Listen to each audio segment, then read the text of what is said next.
Social media دراصل دو دھاری تلوار ہے.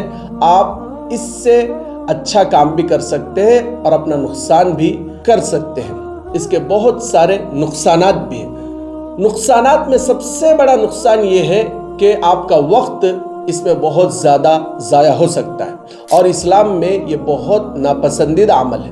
آپ صلی اللہ علیہ وسلم نے فرمایا من حسن اسلام المرء ترکہ ما لا یعنی، اچھے مسلمان کی نشانی یہ ہے کہ وہ ہر اس بیکار کام کو چھوڑ دے جو اس کے لیے فائدہ مند نہ ہو. تو لہٰذا سوشل میڈیا پر اپنا وقت سکرول کرتے ہوئے ضائع نہ کریں.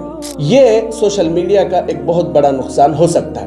دوسرا سوشل میڈیا کا نقصان یہ ہے کہ اس میں فحش اور بیکار کنٹینٹ کنزیوم کرنے کی وجہ سے آپ کے جسم اور روح کو نقصان ہو سکتا ہے. فحش کنٹینٹ کو کنزیوم کرنے کی وجہ سے غلط عادتوں کا آدمی شکار ہو جاتا ہے، جس کی وجہ سے اس کی جسمانی طاقت کمزور ہو جاتی ہے اور اسی طریقے سے اس کی روحانیت بھی گھٹ جاتی ہے. تو لہٰذا جو فحش کنٹینٹ ہے، جو گندا کنٹینٹ ہے، اس سے اپنے آپ کو دور رکھیں.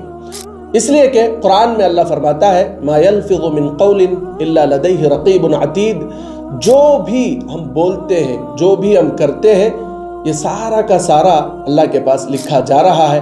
لہٰذا جب ہم سوشل میڈیا کا استعمال کرتے ہیں تو اس آیت کو یاد رکھیں. ہمارا کنٹینٹ کنزیوم کرنا، ہمارا کامنٹ کرنا، ہمارا کوئی پوسٹ کرنا، ہمارا کوئی پوسٹ شیئر کرنا، یہ ہمارے لیے پکڑ کا سبب اور ذریعہ بن سکتا ہے.